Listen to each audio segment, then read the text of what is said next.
Right, so you're busy, or you're trying to keep up with everything that's going on in the world, and then suddenly, bam, a whole bunch of JFK files get dumped on us. I know, it can be super overwhelming. Yeah, like how do you even begin to make sense of it all? That's what we're diving into today. Exactly. These long-held theories about the JFK assassination, and now, with over 880,000 new files, it's a lot to process. Right. And these are totally new files. Brand new. Added to the already huge amount of documents we already had. Right. So this deep dive, think of this as your express route to understanding what's going on here. Exactly. Okay, so let's talk about scale for a second.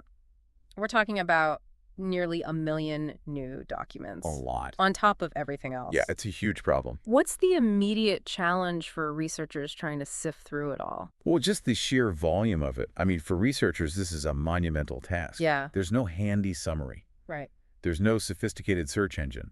It's literally reading through these one by one and figuring out what's in them. So what are they finding? I mean, from the initial analysis of, let's say, like 750 of these newly available files, what seems to be the main focus so far? Well, the interesting thing is it's not really focused on the assassination directly. It seems to be a lot about Cuba. Really? Activities in Cuba, a lot about the Bay of Pigs. So it's not really telling us anything specifically yet about the assassination itself. But I have to imagine that with this much data, artificial intelligence is going to play a huge role in helping to make sense of this. Absolutely. Right. The potential for AI to analyze this and extract information is enormous. Right. And also things like OCR, you know, Optical character recognition. optical character recognition, Right. which converts scanned documents into text. So you can actually search the text. Yes. Right. But it's not perfect No. because the quality of the OCR can be a real problem. A lot of these documents were photocopied. And they're old, too. Some of them were deliberately blurred. Right. Yeah, so it's difficult to do OCR on it. And so even if the AI finds something, you have to check it with your own eyes Right. to make sure it hasn't hallucinated, as they say. That it's accurate. Yes. So even when we see files that are marked as unredacted, it doesn't necessarily mean that we're about to have some big revelation. That's the other thing, is that some of these files are unredacted versions of files we already had. Okay. But the stuff that's unredacted is often completely insignificant, Interesting. like the word Australia or something, Wow. It's not telling us much. So what are the big questions that remain then? I mean, what crucial information might still be hidden in these files that haven't been released yet? And could it be truly significant? Yeah, that's the question. I mean, until we've seen everything, we don't know. Right. And the researchers are particularly interested in certain types of records, like IRS files, Okay.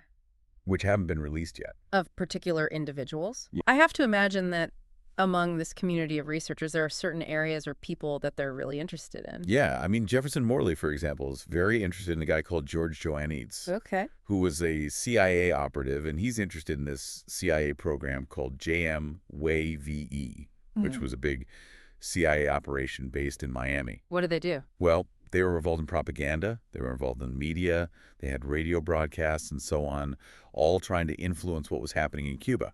Wow. So Morley is interested in this. He thinks there's some kind of connection to the assassination. Now let's talk about Lee Harvey Oswald acting alone. A lot of people, I think, just accept that at face value.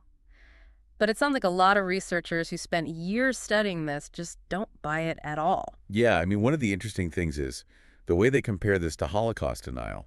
Wow. They say that believing the lone nut theory is like Holocaust denial. Strong words. Yes, yeah. And they just say, it's just so implausible when you look at the evidence. So if it's not a lone gunman, what are some of the alternative explanations that these researchers are looking into? What about this idea of Cuban involvement?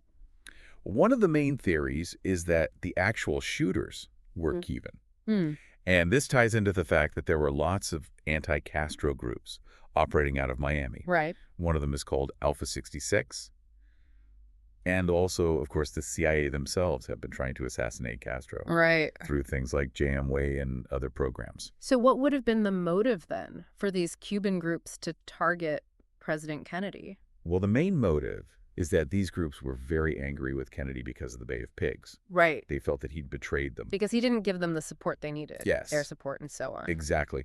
And they blamed him for the failure of the invasion. And they saw him as an obstacle to their Yes, goals. exactly. So let's go beyond Cuban involvement for a second. There are these theories that suggest a much bigger conspiracy, potentially going all the way up to the top levels of the U.S. government. And Lyndon B. Johnson's name comes up a lot here. Well, one theory, and it's explored in this book by Philip Nilsson, Mm-hmm. is that LBJ was the mastermind behind the assassination. Okay. Now, this doesn't mean that he was involved in the actual shooting. Right. It's more about the orchestration of it. So what are we talking about here? What was LBJ's alleged role? Well, the theory is that he orchestrated the assassination. And the motive seems to be that LBJ was in a lot of trouble at the time. Okay. He was facing potential legal trouble because of all these corruption allegations that were linked to a guy called Bobby Baker. And apparently, Life magazine was about to publish this big expose on him Wow. on November 22nd, 1963, the very day that Kennedy was assassinated. So the assassination shifted the focus? It completely shifted the focus. Away from LBJ. Yes. Interesting. I mean, there had already been articles written about this. About his alleged wrongdoings. Yes. But Yeah. this assassination just completely took over the news. Yeah. And of course, we can't forget about the well-documented animosity between LBJ and Robert F. Kennedy. Oh, yeah. I mean, that was a very intense rivalry. Yeah, there's a lot of stories about how much LBJ hated Robert Kennedy. Yeah. There's even reports that he said he wanted to cut his throat. Oh, wow. And there's this historical understanding that, if there's an assassination, often the person who benefits most is the second in command. Right, the person who's going to take over. Exactly. And what about LBJ's actions immediately after the assassination? Does that factor into this theory at all? Yeah, I mean, there are reports that LBJ was really micromanaging everything right from the start. Interesting. Like he was making phone calls to Parkland Hospital, to the Dallas police chief, to the district attorney. Trying to control the narrative. Yeah. It wasn't just internal political conflicts, though. Yeah. Kennedy also had some pretty big disagreements with, I guess you could say, the hawks in the U.S. military. Yeah, he definitely clashed with the Joint Chiefs of Staff. Really?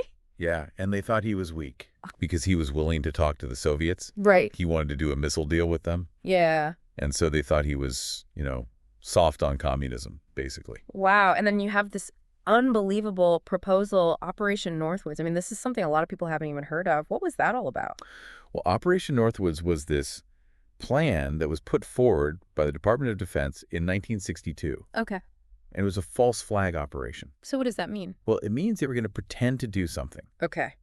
and blame it on someone else. And what were they going to pretend to do? Well, they were going to stage these terrorist attacks Wow. against American military and civilian targets. It's in Americans. Yeah. Like what? Well, they were going to simulate the downing of a civilian aircraft. They were going to assassinate Cuban exiles. They were going to sink boats full of Cuban refugees. Wow. They were going to bomb a U.S. naval ship Wow. and even stage terrorist attacks in U.S. cities. And what was the purpose behind all of this? They wanted to make it look like Cuba was doing it. Really? Yeah, so that they could justify a war against Cuba. And what was Kennedy's reaction to this? He rejected it? Outright. Yes. Okay, so let's switch gears and talk about Vietnam for a second. Okay. Because it seems that Kennedy's intentions in Vietnam were also very different from the establishment view. Yeah, well, he signed this thing called National Security Action Memo 263 in November 1963, Okay. which was a plan to withdraw U.S. advisors from Vietnam. Right. But just a few days later, after Kennedy was assassinated, Johnson signed NSM 273. While he was lying in state. Yeah, and that basically reversed Kennedy's policy and led to a huge escalation of U.S. involvement in Vietnam. Yeah, he basically said to the generals, here's your effing war. Exactly. And there are some theories out there that are even more extreme Well, yeah. that suggest that the original plan with JFK and Oswald, it was much more dangerous. Right. Potentially even risking nuclear war. Well, the theory is that Oswald was supposed to be a patsy to frame the Soviets. For Kennedy's assassination. Yes, and the idea was that this would trigger a public outcry. Yeah. And maybe even a nuclear war. Really? Yeah, and this is why they say that Oswald's trip to the Soviet embassy in Mexico City was faked Wow. to make it look like he was in contact with the Soviets. So given all these allegations of, misdeeds and potential conspiracies, what about accountability? Did anyone ever face any real consequences for any of this? Well, if you look at the history of the CIA, they've been involved in a lot of controversial stuff. Right. And there's not been a lot of accountability. I mean, there was the Church Committee in 1977. Yeah. And they did uncover a lot of stuff. Yeah. But the most significant conviction was Richard Helms, the director of the CIA. Right. And he was convicted of perjury. Lying to Congress. Yes. And of course, then there's the killing of Lee Harvey Oswald by Jack Ruby. Right. This is another part of the story that I think a lot of people find troubling.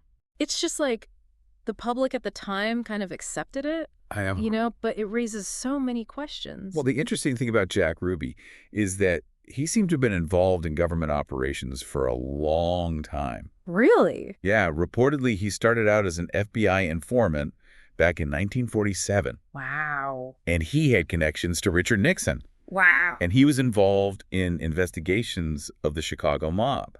And he was even involved in running guns to Cuba.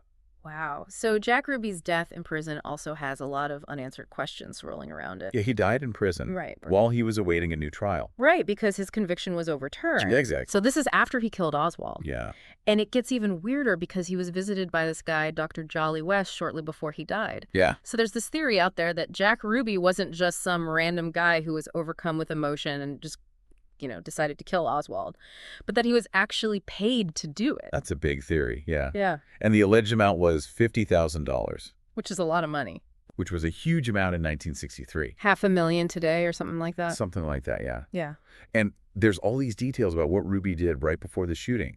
Like, he posed as a reporter, and he even brought sandwiches for the police. Really? Yeah. And he was trying to delay it, The shooting. the transfer. Okay. And there was supposed to be this open press conference with Oswald, which never happened, of course. Right, because Ruby intervened. Exactly. And it's important to note that Lee Harvey Oswald always maintained his innocence. Oh, yeah. He said he was a patsy. He said he was a patsy, and he denied any involvement. Right up until he died. Yeah. So even Oswald himself is a really intriguing figure. Yeah. And his connections to the Soviet Union are really suspicious. In what way? Well, his wife was a Soviet citizen, Okay. and her uncle was like a high-ranking official in the KGB. Wow. Yeah. And there's suggestions that Oswald himself had ties to U.S. naval intelligence. Really? Yeah. And then there's his cousin, Eugene Mire, who later on had this important position in Bosnia's legal system. Wow. These are some strange connections. Yeah, it's all very murky. So murky. And then there's this woman, Ruth Payne, who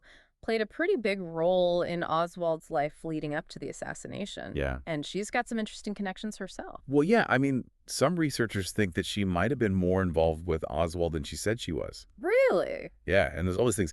Like, her father was connected to USA, her sister worked as a psychologist for the CIA, and her husband had a top-secret clearance with Bell Helicopter. What? Yeah, and there's even allegations that they were involved in investigating pro-Castro student groups. Wow, so it goes deep. It goes very deep. And even Jackie Kennedy's testimony to the Warren Commission, the official inquiry into the assassination, has become kind of a source of mystery and intrigue. Yeah, apparently her testimony about the nature of her husband's wounds was sealed. Really? Yeah, and it's not supposed to be released until 2039. Wow. What could be in there? I know, it's very strange. And then, of course, there's the whole issue of the rifle that Oswald allegedly used. Right. That's been the source of huge debate. Yeah, well, the initial reports, even from people like Walter Cronkite, said it was a German Mauser. Really? Yeah, and the police initially said that too. Wow. But then later on they said it was a Carcano. Okay.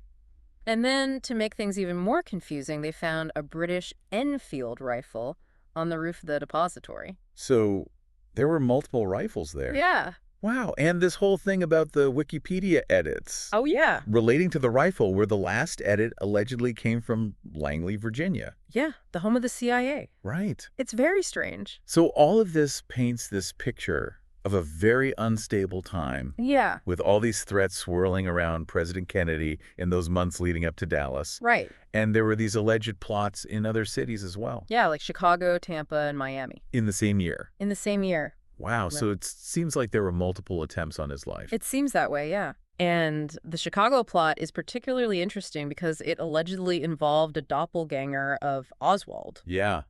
Wow. It's really strange. So it seems like Dallas might have been where all these threads kind of came together. Possibly, yeah. And it seems like LBJ had a lot of control in Dallas. Right. Maybe more so than some of these other cities where these plots were being hatched. Yeah, it's possible. And there's even that story about a witness who was testifying about LBJ's alleged corruption when news of the assassination broke, Oh, yeah. leading to a very abrupt exit. Yeah, apparently this guy was giving closed-door testimony about LBJ's corruption. Okay. And as soon as the news came through that Kennedy had been shot and Johnson was now the president, he just closed his briefcase and left. Wow. Yeah.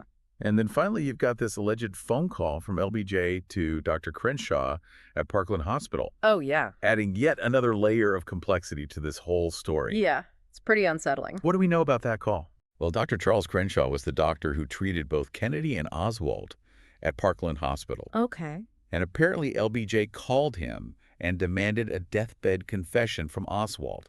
Wow. Yeah. And he even sent a Secret Service agent, possibly in disguise, to the hospital. Wow. Yeah, it's very strange. So after going through all of this, all this information, what are your key takeaways here? How do we even begin to make sense of the JFK files? Well, I think the biggest takeaway is that it's complicated. Yeah. This is a really complex event, and it's still hotly debated. Right. And even though we have hundreds of thousands of new documents, Right. we still don't have definitive answers. Right. And I think what we've talked about today shows that there are so many different perspectives on this. Right. And so many unanswered questions. So what's the most important thing for our listeners to keep in mind? Well, I think the most important thing is to be critical. Right. Don't just accept what you read or what you hear. Think for yourself. Yeah, and be curious. Right. Try to understand the historical context. Yeah.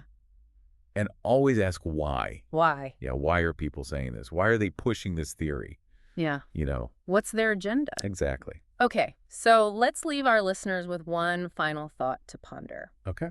Given the huge number of conflicting narratives and the layers of intrigue and all these different figures who were involved in this historical drama, if there was one piece of evidence that we could definitively uncover, what do you think would have the most impact on our understanding of this? That's a good question. It is a good question. I don't know. I mean, there's so much we don't know. Right. But I think if we could somehow know for sure what was going through LBJ's mind at that time, Yeah, that would be huge. that would be huge. Because he was the one who ultimately benefited most from Kennedy's death. Right. So if we could know what his motivations were, what his plans were, I think that would change everything. Yeah, it would definitely give us a much clearer picture of what really happened. Exactly. Something to think about.